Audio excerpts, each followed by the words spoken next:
Gencatan senjata Thailand Kamboja yang baru disepakati pada Senin 28 Juli 2025 malam telah dilanggar hanya beberapa jam setelah mulai berlaku. Thailand meradang menuding Kamboja melakukan tindakan tak berdasar dan berjanji akan membalas. Kecaman keras disampaikan oleh Angkatan Bersenjata Kerajaan Thailand atau RTARF. Mereka dengan keras mengutuk Kamboja karena diduga melanggar gencatan senjata yang baru disepakati. RTARF lantas menegaskan kembali haknya untuk membela diri di bawah hukuman internasional. Tujuannya untuk melindungi kedaulatan nasional dan rakyat Thailand.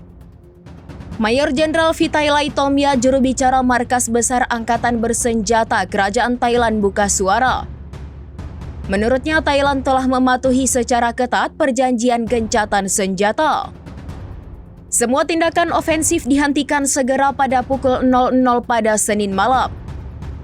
Namun meskipun batas waktu gencatan senjata telah disepakati, pasukan Kamboja dilaporkan terus melancarkan serangan ke wilayah Thailand di beberapa lokasi. Tindakan Kamboja dinilai sebagai pelanggaran yang disengaja terhadap gencatan senjata.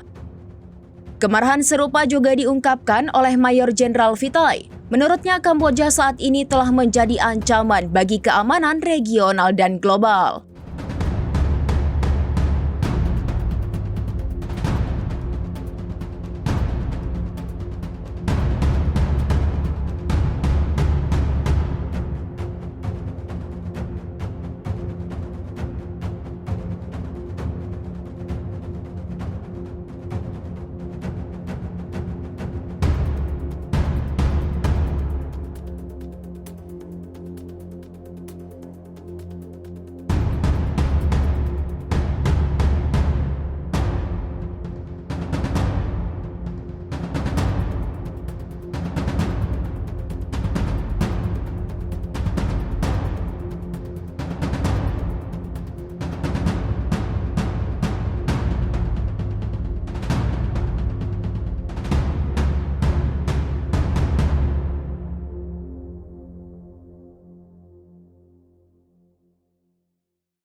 Download Tribun X sekarang, menghadirkan lokal menjadi Indonesia.